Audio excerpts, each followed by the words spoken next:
Happy Father's Day. I thank you for life because you showed me how to model a father.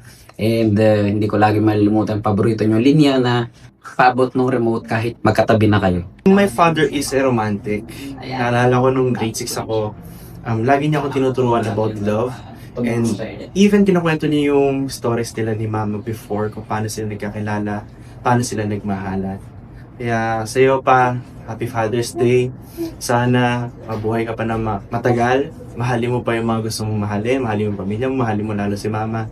At sana magpatuloy ka sa pagsiserve sa simbahan. Hardworking and family-oriented. Just always do your best. Para sa akin, palabiro, tsaka gwapo. Siguro yung huwag ko kalimutan pakainin yung pusa.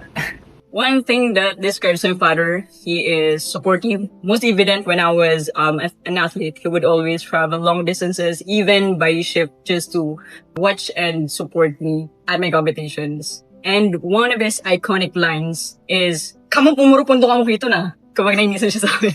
My father is amazing because despite being near his retirement, he never forgets to excel in his job and be a responsible son, father, and husband. And as he always reminds us, always check on your mother.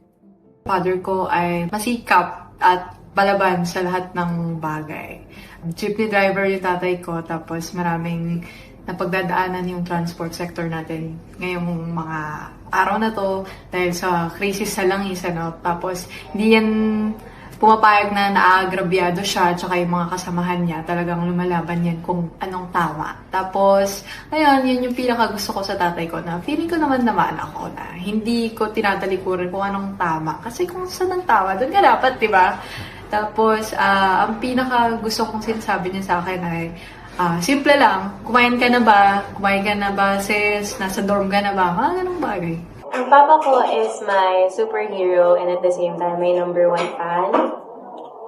Kaya ako nasabing superhero kasi mula na nag-start ako na mag-work at the same time nag-aaral, hindi siya napagod na sunduin at ihatid ako.